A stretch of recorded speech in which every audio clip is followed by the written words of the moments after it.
You can't just stop over apologizing. That's not going to happen. You get to unlearn it from your habit and your nervous system, and you get to relearn something else. Here's what I want to share with you. I'm having a class on how to stop over apologizing. So if you want to know when it's going to happen, at the last Saturday of this month, I think it's the 28th, I'm not sure.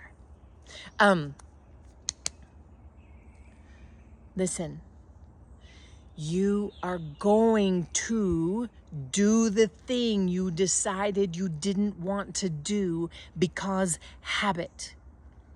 Because that's how a beautiful, healthy brain cuts down on having to make decisions by making things habit.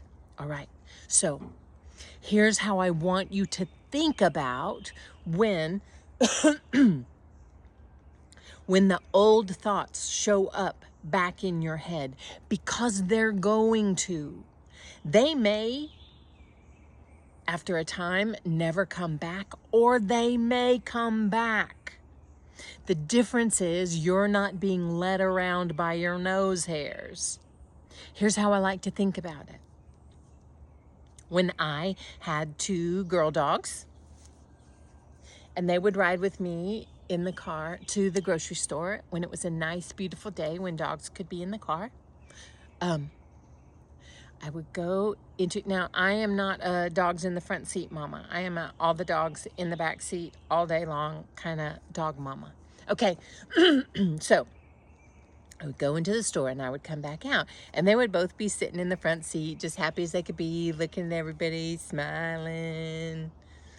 And then they would smile when they saw me, and I would say, when I got close enough, puppies don't drive. And they would get in the back seat. Now, I want you to think about this whenever the thought shows up that what you're doing is you're playing with that thought being not your knee-jerk reaction, right? We're going to say apologies here, but it could be anything. It could be anything that you want to put down, but you keep picking back up. Anything. All right. Think about it like my girl dogs, Dulcie and May. Think about when it floats through your head, because you cannot be the boss of the thing that drops in your head just first. That's just going to happen. What you can do is learn how to notice that it's there and decide if it gets to live there rent-free, and it's never rent-free, you're actually paying it to live there, or if you're going to do something else. And in the middle of it, when it's the very beginning, sometimes what you're doing is you're starting to just recognize, oh, this is where the dogs have jumped in the front seat. And I don't have this skill to just stop right now.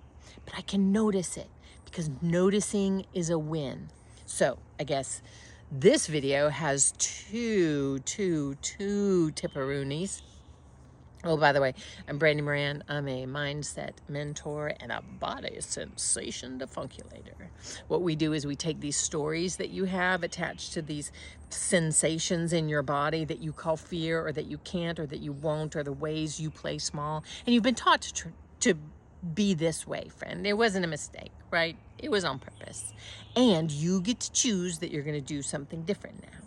So let me know if you want me to let you know when my stop over apologizing class comes. Sturdy, not sorry.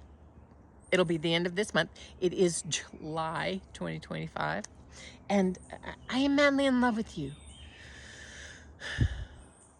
When you are attempting to shift a habit, what you're going to find is the old thing comes in. Of course it does. It's hard, Brandy. Of course it is. You're learning a new language. Doesn't make it not worthy. Doesn't make it not worthy of you. It doesn't make it not a goal that's worthy of you. Not even a goal. Just a way of being. Learning how to be with yourself in a different way, that you're not just apologizing for the fact that you exist. All right, my friend. I love you madly. Puppies don't drive.